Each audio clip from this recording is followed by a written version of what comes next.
Alors, chers collègues, Dear colleagues, welcome to this press conference to have an overview of the situation in Quebec about COVID-19. The Premier of Quebec, Mr. François Legault, is here today together with the Minister of Health and Social Services, Ms. Danielle McCann, as well as the National Director of Public Health of Quebec, Dr. Horatio Arruda. Mr. Premier. Yes, hello to everyone. First, I want to give a huge thanks to those who registered yesterday to go volunteer. Quebecers are so generous, and it really made the portal block because too many people wanted to be volunteers, and I'm not surprised. But now the portal is once again in working order, and we already have 12,000 people who have been matched with organizations. So thank you so much to all Quebecers. Quebecers are generous, and we can be proud of that response.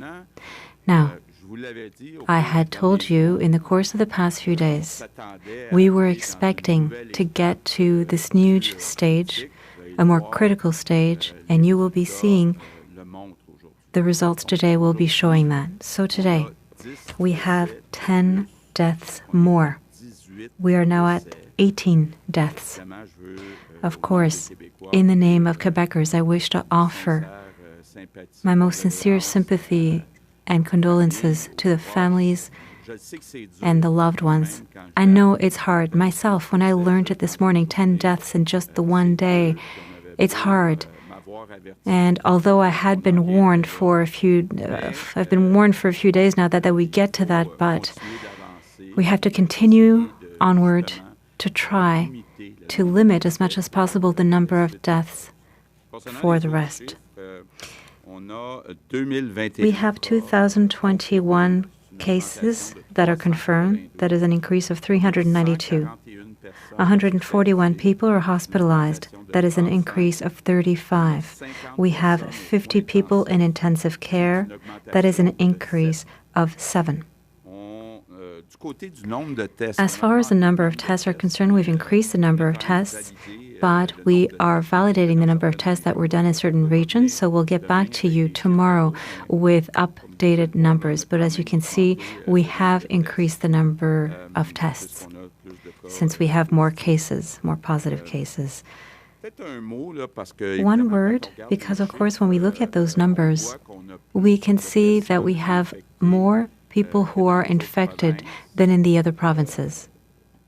The explanation of public health is to say that our spring break in Quebec ended up being in the worst of times, right before people being told to stop traveling. So we had a lot of people who did travel right before, at the last minute. So that affected our numbers, our results. I would like to come back to the guidelines as well. Yesterday, I saw on social media, amongst others, there are many people who said that my call to volunteers was a bit contradictory, so I'd like to come back to that and speak about it. First of all, I'm asking Quebecers, Quebec is on pause right now. As much as possible, we have to all remain at home, except to give or to receive essential services. So everyone at home, except to go get essential services or to render essential services. So of course, people have to go out, to go to the grocery store to get something to eat. Of course, as well, we need to have people who give those essential services. And when we talk, for example, about helping people 70 and over, to help them to go get food for them, well, we need volunteers. When we're talking about having food banks, in order to be able to give food to those who need it, well, we need volunteers to do that. So volunteering, we're not talking here about social volunteering, generally speaking. We're talking about specific volunteering to give and render essential services, such as feeding everybody. So you stay home unless you need to go get essential services or you are rendering those essential services. Now, walking, taking the walks. It's nicer now. Anyway, in Quebec City, it's nice outside. It's important to go and have a walk. You can go walk around, but if you do so, be careful to stay 2 meters away from other people. If you are infected with the virus, if you have symptoms of the virus, do not go out for a walk. Now, there's all the question of travelers, people who are coming back, who have come back in the past few days. You are at a much higher risk than the average of Quebecers of having the virus and therefore of transmitting it. So ideally, stay at home. If you absolutely have to go have a walk, and I'm talking here about the people who came back from traveling, well, it's even more important for you to stay 2 meters away because you are at risk of having and transmitting the virus. So, of course, we don't want to give it to anybody else. Now, a guideline that's become very important, and I had promised you to tell you all the truth all the time and to warn you. When we're talking about interregional circulation, when we look at the numbers right now, there are 2 regions that are more affected than the others. Montreal being one of them, and the Eastern Townships, the Estrie region. So that means 2 things. It means that the people who are in Montreal and the people who are in the Eastern Townships, it's even more important to stay home as much as possible. That also means that all Quebecers who are not in Montreal or in the Eastern Townships, well, don't purposely go to those places. Only go if it is absolutely necessary. Because if we keep the proportion in mind, there's a lot more infections in Montreal and in the Eastern Townships. We're not yet at the stage where we're going to close down those areas. But don't purposely go to Montreal or to the Eastern Townships. Now, another question that was asked of me yesterday, and I was able to think about it last night. People who continue working and who are making less than $2,000 per month. I can understand that it can appear to be unfair.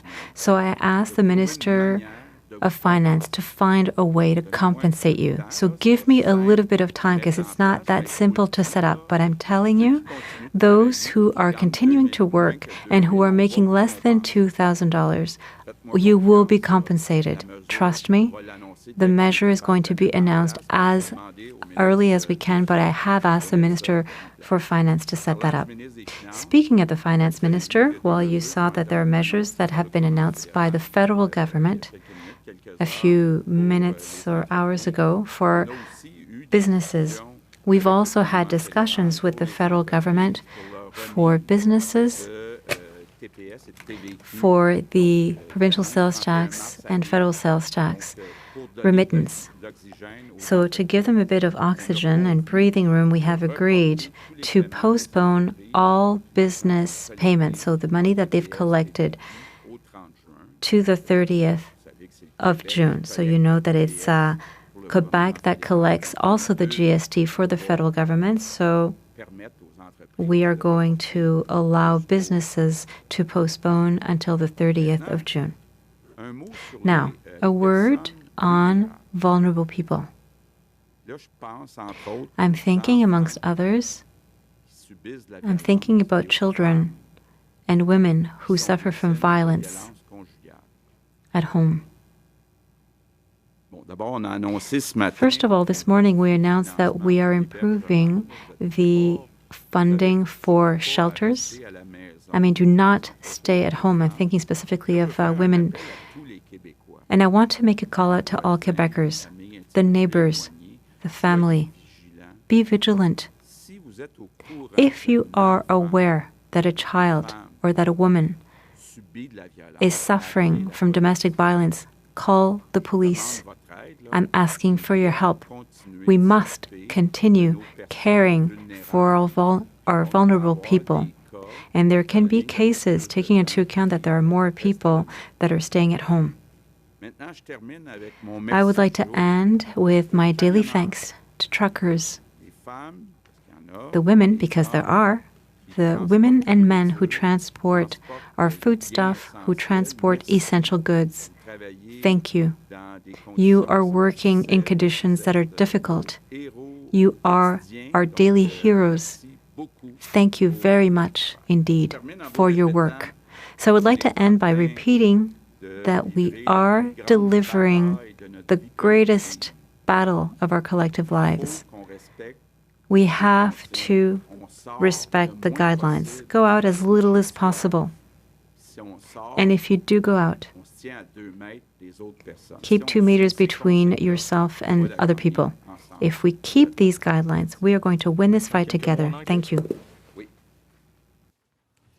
As I said in the last few days, we're entering a new phase in our battle against the virus. We have 2 regions that are particularly affected, Montreal and Estrie. It is very important that the people of these regions do not go to other regions, and other Quebecers must not go there unless it's very necessary. Everybody must follow public health directives. That's how we'll win this fight. It's up to us all together. Thank you. Maintenant, pour la période des questions des journalistes, nous allons débuter aujourd'hui avec Marco Bellard-Cirino. Question period. Yes, hello to everyone. Monsieur Legault, we're not yet at the stage of closing down Montreal or the Estrie region, but what is being done in the field, in the sectors where COVID-19 is hitting more than in other places, to break down or to slow down its progression? Public health authorities are monitoring the situation from 1 hour to the next. So what we decide can depend on what we'll see changed in the rest of the day. But the message that the Premier is giving is important, because whether you are in a region that has higher risk or not, you may become so. So there are cases all over the island of Montreal, and what I'm telling you is that we have to take these habits as of now to be able to apply them. If the situation changes, first of all, it has to be understood that we've tried to convince people to follow the guidelines. But if there are people who refuse to follow it and who expose people, well, the measures can be tightened, either locally, perhaps a greater presence from public order. We're not in a perspective of, trying to rat other people out. But what is important is that people should understand that it's not only other people's health, it's their own. We are in a situation right now where the risk to the community health is important. So we are in a pause. So that is what we've done. And that will be done in every region of Quebec. I have counterparts who are looking on their own territory, who are working together with municipalities, with other sectors, with the local police, to be able to see what is known, and they're managing the situation sometimes case by case, and it's possible that there will be other interventions. When will it be necessary to close down Montreal or the Estrie region? Is there a number of cases that has to be confirmed? What criteria are you using? And to allow people to prepare themselves, because some people are concerned of that possible perspective. What does it mean, closing down a region? Well, first, there's no recipe and there's no magic number either. It would be really nice to have a number that we could apply and everybody would be happy. You can have 100 cases that are spread out but not in outbreak, 100 different areas that were touched by different travelers, for example. Or you could have 30 cases that were not touched by travelers, but it's community transmission. So we have to do a fine, detailed analysis of each place. And at some point, when we find that it's circulating too much in one place but not elsewhere, so we don't want, Montreal to get the epicenter like the province of Dubai that, what did the other provinces do? Well, they've put themselves in protective mode. Of course, when we confine people in a territory, we make sure that safety and essential needs are met.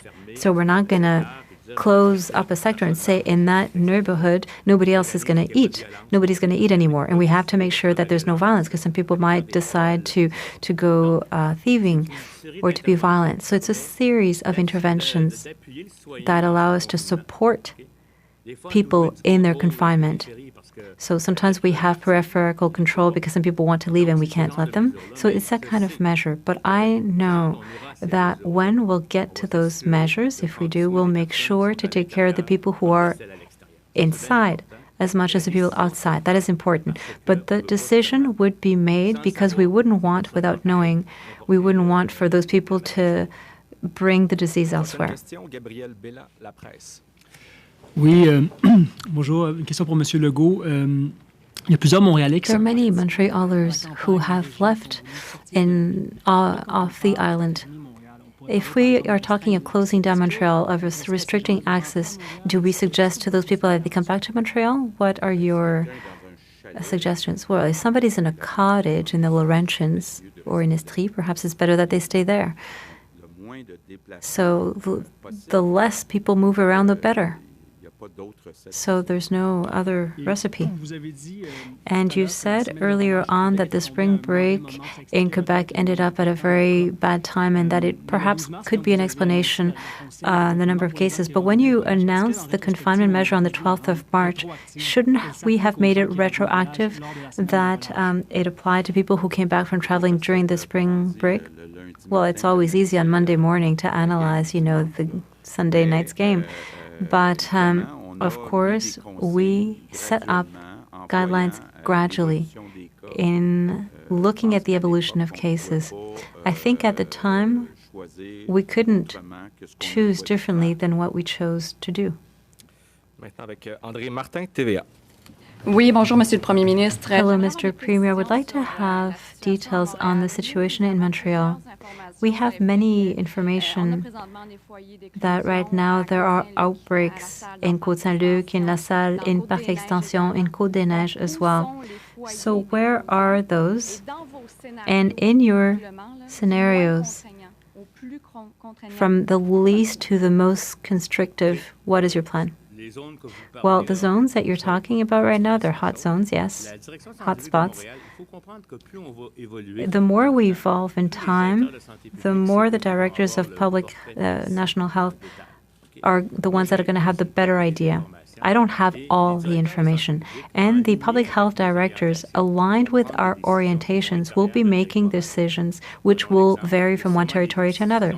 An example, I'm sure that there are decisions that will be taken in Montreal and in Estrie and not in other places. And we have to look at the effect that it will have on the maintaining of social peace, etc. There might be some sub-neighborhoods of Montreal that will have a certain guidelines. But we are in hypotheses now. But let's take an example. Just look at what is being proposed in the literature. There's even been places where there were control at the bridges. Just to give an extreme example, we're not there right now in Quebec. But if it were to get to that, I'm just telling you what's been done in certain countries. They made sure that the people who were crossing from one place to another really was essential work. I'm just giving you as an example. I'm not saying that that is what we're going to be doing or even discussing. We can have better control of people moving around from one sector to another in Montreal to see whether the people are moving around for essential work or whether they're going elsewhere for different reasons. So it's a kind of intervention that can be made. And also making sure that the population is in compliance. If we see that in hotspots there are gatherings of people who walk around, but they all walk around together in a park, well, that might become something that is forbidden. So recommendations in a specific sector or very strong suggestions, I think that the Premier was pretty clear on that. So it could be, in the case for certain people who don't accept having it, it could be an approach of constraint. It's not an initial strategy in Quebec because we have a people who usually people accept, but there are exceptions. And we're not China, where we can send an army around people's homes to be able to do that. Mais justement, c'est parce que vous nous avez habitués depuis le début de la crise. Well, since the beginning of the crisis, you got us used to here at the press conference. You said that you were questioning yourselves on issues, and the next day, there really were concrete announcements made. I'm thinking, for example, about the prolongation of absence at school, the closure of school, banning seniors to leave without supervision. So together, along the same vein with the possible confinement in Montreal, 24 hours, where are you at in your thoughts, Mr. Premier? Nothing has been decided for tomorrow or the day after. Every morning, we have a look at the situation, we take the decisions that are applicable. Whether for the decisions that were made in the past as for the decisions that will be taken in the future, we take them in the morning, and it's never black or white. The only thing that I'm proud of is that when we look in North America, we were the first to put stricter confinement measures. So I'm very happy that we were the strictest. Now, are we going to be even more strict in the upcoming days? It's possible, but we're not there. In that context, if you are not ready to impose a regional confinement of that sort, would the regions have the power to act to protect themselves? The Côte-Nord that has 6 cases, could they decide, for example, restricting the access? And in that context, in Montreal, where there's a specific situation, what are we doing with designated hospitals? There's 4 now. Are we taking measures in those hospitals, taking into account the situation in Montreal? An analysis is being done by the directors of public health. An example, when there's a hemorrhaging, surgeons are not necessarily going to amputate or cut up or they try to control the elements. And at one point, there's momentum, and now it's the time to go into the operating room. And it's the same thing for us right now. And I can tell you, people right now, there may be cases being added in Montreal. There may be analysis being done about people's behaviors in those areas. And there could be, they do have powers. Mayors have powers for the Act on Civil Safety. But when we're an element of chaos or really of overwhelming the capacity, now we're in a system of health that is working together with its partners. And as I told you, every time that there's something, I've told you, what I'm telling you is true right now, at this moment. Tonight at 9 p.m., might there be a change? Well, if it's very urgent, we'll do it. We may have press releases or press conferences. But right now what I'm telling you is that, yes, municipalities have powers, and more, it is the public health directors that are going to be adapting themselves, according to their epidemiological needs, who's going to get tested, for example. It's an intelligent way of doing things, because this is not a one-size-fits-all. We have to do intelligent analysis, but of course we're working on those things in coordination. If a public health director emits a recommendation to close down a city, he'll call me automatically, and I'll see what the reasons are. And if it makes sense and it respects the government orientations, it will be done. But it will not necessarily be decided by the political. I'm not saying that the political aspect can't have a role, because citizens are, have pressure on mayors and things like that. But it is a prescription where we say we are now going to have to, unfortunately, seek to limit freedoms because there's a public health issue.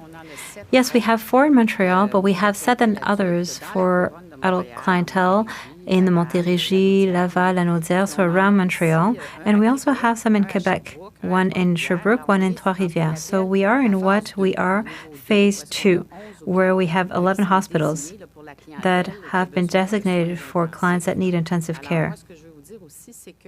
What I can tell you right now is that we have a lot of beds that have been freed up. We have now 7,000 beds that have been freed up in all of Quebec, out of 18,000. That is considerable. We have 578 beds in intensive care that are free right now, so we can absorb. We have 50 people in intensive care right now for COVID-19. So we have organized things well. We even have a system, and I wish to tell you that because there was a lot of work done. Well, the Coolici system, which is a management of intensive care beds in Montreal, which started in Montreal and that has now deployed across Quebec because we have the need to do so. And it manages all intensive bed, the whole intensive bed care management. In that context, does that mean like a city like Montreal could declare the state of sanitary emergency, and could the regional direction management of public health could order localized confinement either by neighborhood or for the entire region? Yes, under two different laws, a public health law and civil safety law. But you could also ask that I order it. And I would agree, or I would talk with the regional public health. He would give me the clinical facts. And then if needed, the municipal government would call, to see what the issues would be, because we have to have a reason to declare emergency measures. It gives powers or means that we don't have otherwise. And that is where there's a discussion being done. There's no recipe. There isn't a threshold. Each situation is studied. But I think that you understand that in the first cases that will take place in Quebec, I don't think that a director will do so without talking to me. And I think that it will be a decision come from the central analysis. Let's say, for example, that a director would not act quickly enough, I could take the decision. If a director acted more quickly, they have power over their territory. But there would be an analysis done. And I want to tell you, in all transparency, yes, we are having discussions with the City of Montreal right now to look at the advantages and disadvantages of declaring a state of sanitary emergency. So we are discussing it. Bonjour, Monsieur le Premier Ministre, Madame McCann, Monsieur Arruda. Malgré votre appel, despite your call of not traveling interregionally, there's a lot of people, especially the Montreal region, who, fearing the virus because there is an important outbreak, have decided to leave and to go in other regions. This is done in the Estrie, it's seen in the Laurentians, and is seen a lot in Charlevoix, where people rent tourist residences. The mayor of La Malbaie this morning, Michel Couturier, said that Charlevoix cannot become the camp of fortune of the Suisse of Quebec because they are scared that people who are arriving there will get ill. And the national director is asking for clear guidelines on the tourist residences that he doesn't want to see transformed into makeshift camps. Do you think that you might ban them, the rental? First, I have to say one thing, that somebody may leave from Montreal to go in the Laurentians or in Estrie to, go into a cottage and stay there without going out. There's no problem with that. On the contrary, the problem is that they have to bring all their food for a good amount of time. The problem is when those people go in the grocery stores of another region. That's where it becomes a problem. And I would wish for those people to ask their neighbors who are already in the region and have been for a while to do the groceries for them. But to go isolate themselves in a cottage in another region is not a problem. It's getting close to other people of another region that we don't want. So groceries, you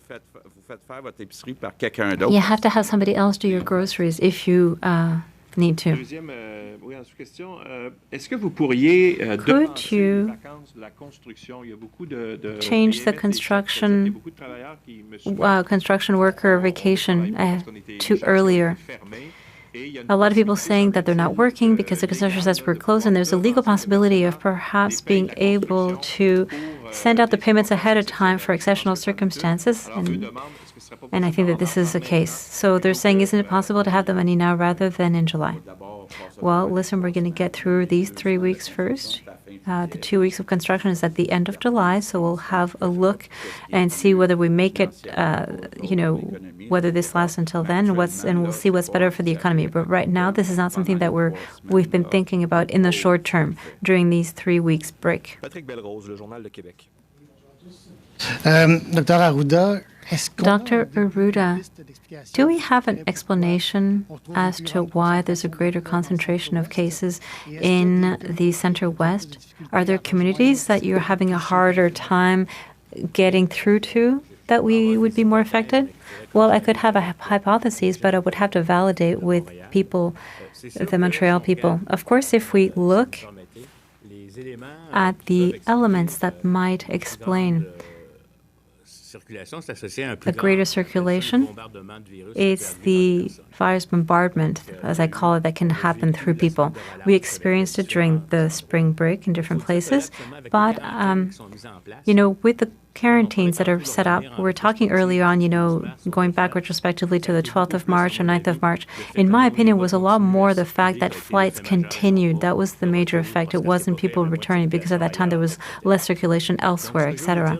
So what I want to say basically is probably associated to travel corridors that can exist between certain communities, between certain cities, for example, New York and cities in Quebec.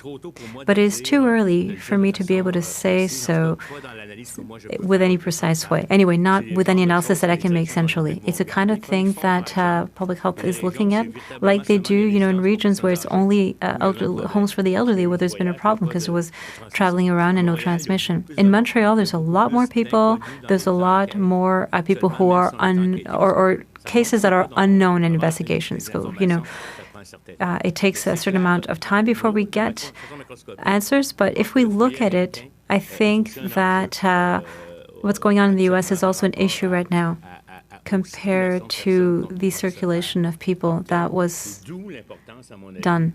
And that is why it's important, as far as I'm concerned, that the people who are being quarantined also respect that. Because as the Premier was saying, if it were dangerous, say at the beginning of March or in the month of January or February, well, now since it's circulating everywhere in the world, it means that if you come back from the outside and you feel good and you feel like going back out and doing your activities, no.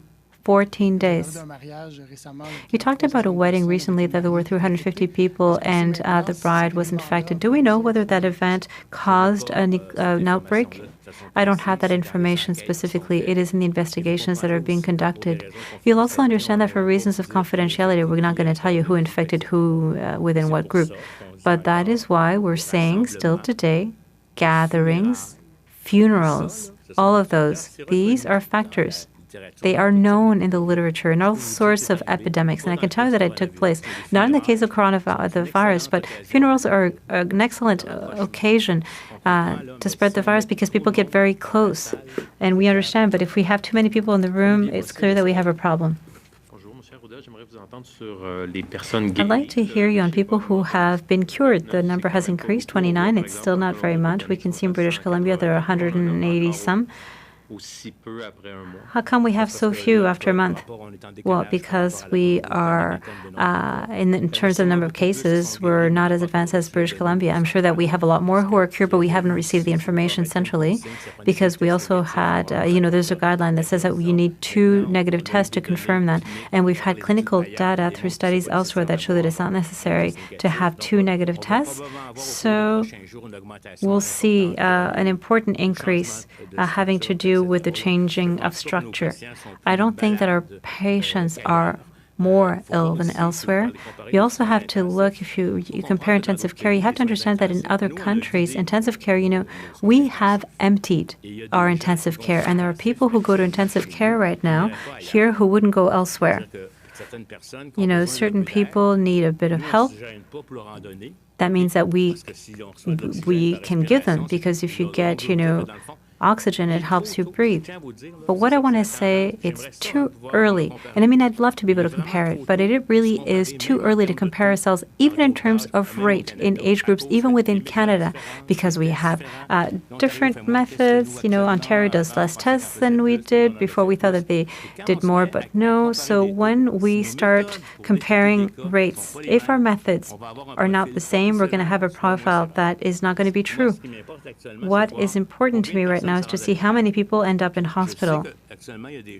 And I know right now that there are people who elsewhere wouldn't go in intensive care, but since we have the availability, we use them.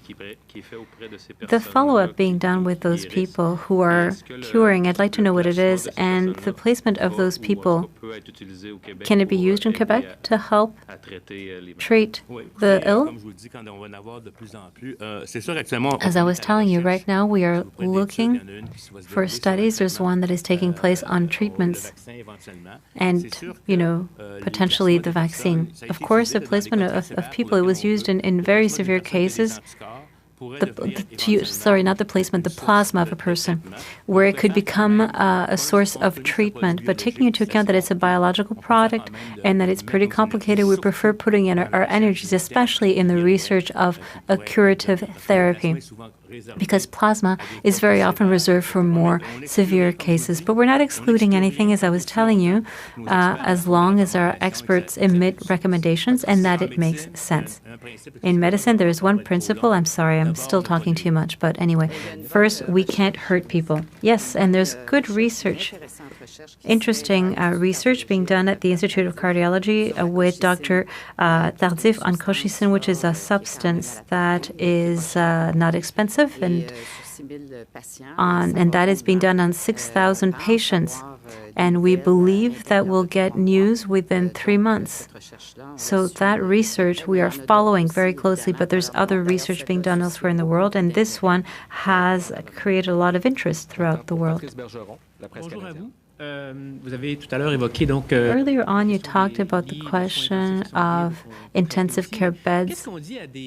But what should we tell people who are ill right now of cancer, who are being told by their doctor that their exam or treatment has to be postponed to free up beds? And for the people ill of COVID-19, should we relax that, or are we at, as a society right now, choosing between treating somebody who has COVID-19 or somebody who has another disease? No, absolutely not. Absolutely not. There are very clear clinical orientations that have been built by a scientific committee that had representatives of the FMSQ, amongst others, researchers, the ministry, really a whole array of very reliable people. And the orientations are clear. Everything that must be done for people who have cancers, for example, who cannot wait, that will be done. That's very clear. It's the same thing in cardiac surgery, for example. Somebody who has a cardiac problem that needs to be operated quickly will be operated. This being said, in oncology, for example, there are things that can wait. For example, a prostate cancer case, that can wait a little. I'm not talking about years, we're talking about a few weeks. So those are things that are very clear in the literature. There are things that can wait. But everything that is urgent, that is a priority, that has to be done, that is pressing clinically, will be done. We can see today an increase in the number of deaths. Have you already made an analysis of those deaths? What could explain that it practically doubled? Is it a question of proximity, of age? As I was telling you, I'm going to give you impressions. I like to be rigorous in what I say. I believe that the deaths that we are seeing right now, most of them are people who are fragile. That doesn't mean that somebody who's 40 couldn't get pneumonia, and for other reasons, with coronavirus, die in 2 days through pneumonia. That exists, but it's not the majority. What we see here are people who caught the disease, some of them as well in the places that we said, that were at high risk, residences for the elderly, and following their basic illnesses, when they were infected by COVID-19, they died. There were cases of people who were almost already dying, and I'm not saying that it's not important. What I mean is that our profile right now, and the increase is associated, I would say, to the elements. We were expecting it.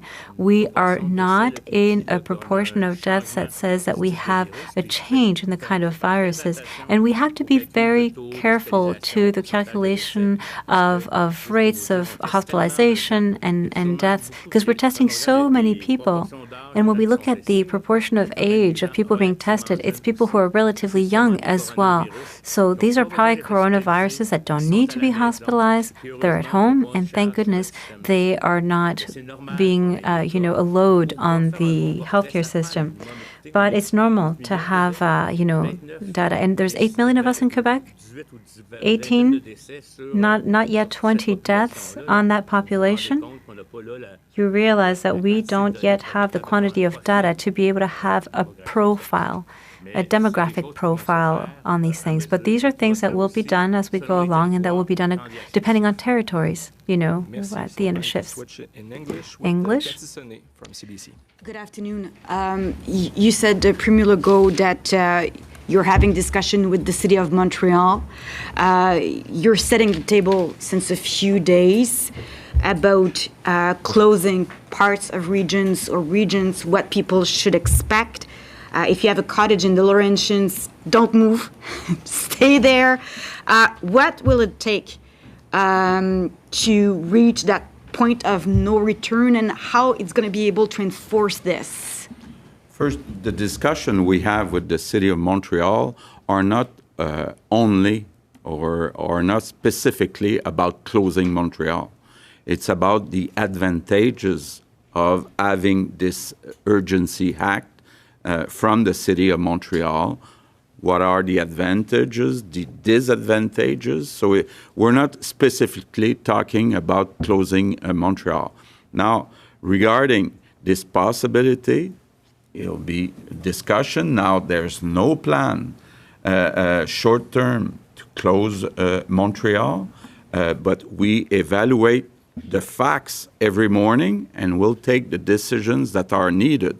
Today, what I say is I'm asking people living in Montreal and in the Eastern Township to stay in the region, and people from other regions to not go in these two regions because they are more infected. They have more cases in percentage of the population than the rest of Quebec. So it's important, the risks are higher in those two regions. So it's important that you don't move between regions, especially for those two regions. And Mrs. McCann, we have now 18 people who have died from COVID-19. What phase of the pandemic are we at this point, and what does that mean for designated hospitals and their response, the staff? Yes, we're at phase 2, but this is based more on the demand on the beds. So we had 4 hospitals before that were designated. Now we're at 11. And those 11 hospitals are in Montreal, but also around Montreal. One is in Three Rivers, one in Quebec, and the other one is in Sherbrooke. So we're at the phase 2 because we have more demand, and there are 4 phases in the plan. So that's based on the demand on beds and intensive care beds. And as I was saying in French before, we have a good system of managing all the intensive care beds across Quebec. We have freed 574 intensive care beds on about 1,000 that we have, which is very good in terms of what we're offering for people who require it. And in terms of beds in hospitals, we have freed 7,000 at this point on a total of 18,000. So this is really helpful because we're going to be able to have people who need the services come in the hospitals. So now time for a few questions sent by email. The first one is from Phil Autier from the Montreal Gazette. It starts like usual with good day. The question is for Mr. Arruda. Yesterday you spoke about possible special measures to contain the outbreak in the west end of Montreal. Can you tell us how are you proceeding and when? First of all, as the Prime Minister said, there is discussions actually, and even I would say when we are here, there's people who are going to talk. There are going to be discussions with the public health director and also with the city, and to see what are the advantages to do it or not, and is it the moment? As I'm telling you, at this point, there is no decision. Is there going to be a decision tomorrow, after tomorrow, or tonight? I cannot tell you. It depends of what is going on, because in between the report we received yesterday and this today could be changes. But we will see if this measure is going to be something needed actually to add more steps, or to at least make sure that people understand what we want them to do. So the second question from Mr. Routier is for Madame McCann. Can you tell us why the homeless can't self-isolate after being tested for COVID? And if you know how much testing there has been, could you have acted faster? I think we're organizing in Montreal with the ministry, with the CIUS Centre Sud, and with the city isolation for people who are homeless, who have been tested for COVID-19 or positive. It's going to be a unit in the Royal Victoria Hospital where they're going to be able to stay and be isolated. And also we're taking measures to remove the homeless from the refuge, the actual refuge, and bring them to other places where there is more space. And this is being done right now in the city of Montreal. And now for CTV, there are still many concerns from frontline workers having access to the protective gear. How can you reassure them that they have access to it now and not have this strict management policy in place, which leads many to believe there isn't enough material? Yes. I spoke with the director generals of all the organizations in Quebec today. And I can understand, and they conveyed that to me too, that there is a stress there. Because in the past, people who were working would have the gloves, would have the mask right there beside them. And they could take whatever they needed or they wanted. And we cannot do that anymore. We have to secure those masks and those gloves and those gowns, especially the masks. And I do understand that it gives them a stress. At the same time, we really need to use those masks and those gowns very, very rigorously. And we have given guidelines, very clear guidelines for the two types of masks, the N95 and the surgical masks. And these are very clear. The N95, they're for people who are symptomatic and need a procedure. When there is des gouttelettes or aérosol comes out of the mouth or the nose of the person. So the N95 are very specific use for when you have to do a procedure, intubation, for instance, and a surgery. So it's very specific. The surgical masks, they need to be used when you have somebody that is symptomatic in front of you. Of course, in the emergency room, we have said you use the surgical mask all the time, but in the first line, what we're saying is that today, we're saying that you use the surgical mask with people who have symptoms or you suspect that they could have COVID-19. Now, the INSPQ, l'Institut National de Santé Publique, is reviewing right at this point those guidelines. Maybe there will be a change, I don't know, but we know the situation is evolving. But what we're saying is that at this point, those guidelines are the ones we have, but we're ready at this time to review if there is a change. Now, what I want to say too is that we're going to put together a liaison team for the PDG, for the organizations, because there is a very, very systematic management of the mask that we have to do, and I know people understand that, but it does create a stress. So one of the response we have to give is to give more information live, so that a PDG, a team, who right at one point sees that there's not enough mask, they can call and they can right away get a response. We've had situations like that, but we will improve our functioning right now, and we will give response very quickly, and I hope this will diminish the stress. And I want to end by saying that all the efforts are done by the team at the ministry. We're in contact with also the companies.